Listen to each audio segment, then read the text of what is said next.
ఇప్పుడు మనం తెలంగాణ సమాజ సేవలో ఉన్నవారు పౌర సమాజానికి బాధ్యతాయుతంగా వ్యవహరించాలని ఇటీవల పెరుగుతున్న బూతుల సంస్కృతి ఆందోళనకరమని గోకరి అర్జున్ గౌడ్ పేర్కొన్నారు.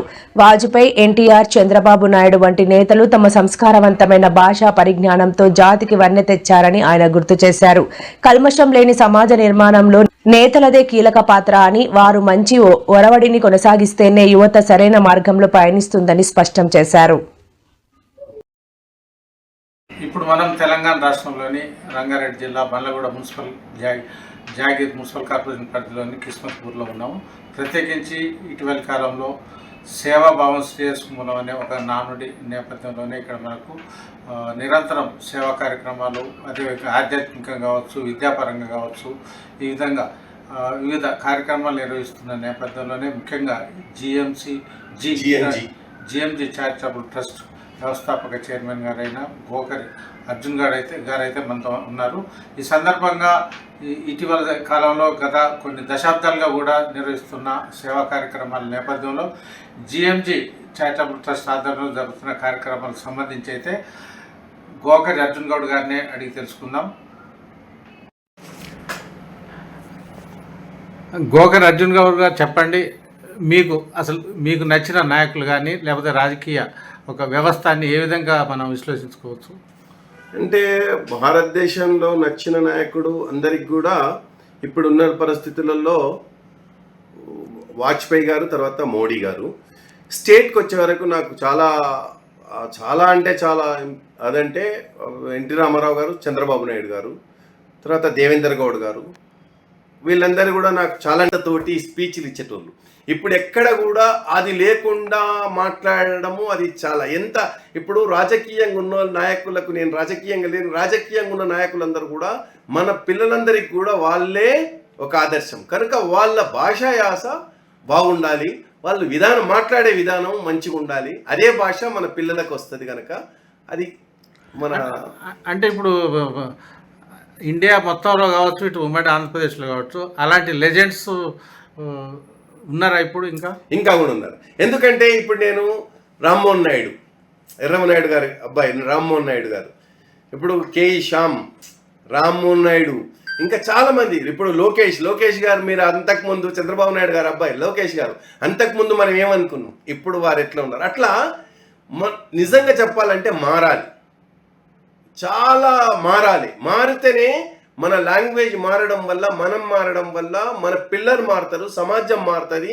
ఎక్కడ నువ్వు విమర్శించు, సబ్జెక్టు మీద విమర్శించు, కానీ ఎవరిని పడితే వారిని వాడు వీడు అని, మనకంటే పెద్దోళ్ళని ఇది అది అని అట్లా మాట్లాడడం అది కరెక్ట్ కాదు. ఆ భాషా యాసతోటి ఎవరిని మనసు నొప్పించినా అది చాలా తప్పు. ఆయన ఇప్పుడు నిన్నువరిని అంటావో ఆయనకు కూడా మైండ్లో ఉంటుంది. అది ఇప్పుడు మనం చూస్తున్నాము. ఎవరిని మీరు వాడు అంటే వారు కూడా మళ్ళీ మిమ్మల్ని వాడు అనే తీరు సంభవిస్తే అది తప్పు. అంటే భారతదేశం స్వాతంత్రం వచ్చిన అనంతరం కూడా ఇలాంటి భాష తప్పిదాలు జరిగినట్టు అనిపించింది ఎప్పుడైనా? అంటే ఎప్పుడు కూడా మనము పాత రోజులలో చూసినట్లయితే ఎక్కడ కూడా ఈ భాష ఉండేది కాదు. ఉద్యమం నడిచినప్పుడు, భారతదేశ స్వతంత్రం కోసం ఉద్యమం నడిచినప్పుడు మనకు ఆ అదృష్టం లేదు. మన పూర్వీకులే ఎంతోమంది దీంట్లో అమరులైనరు.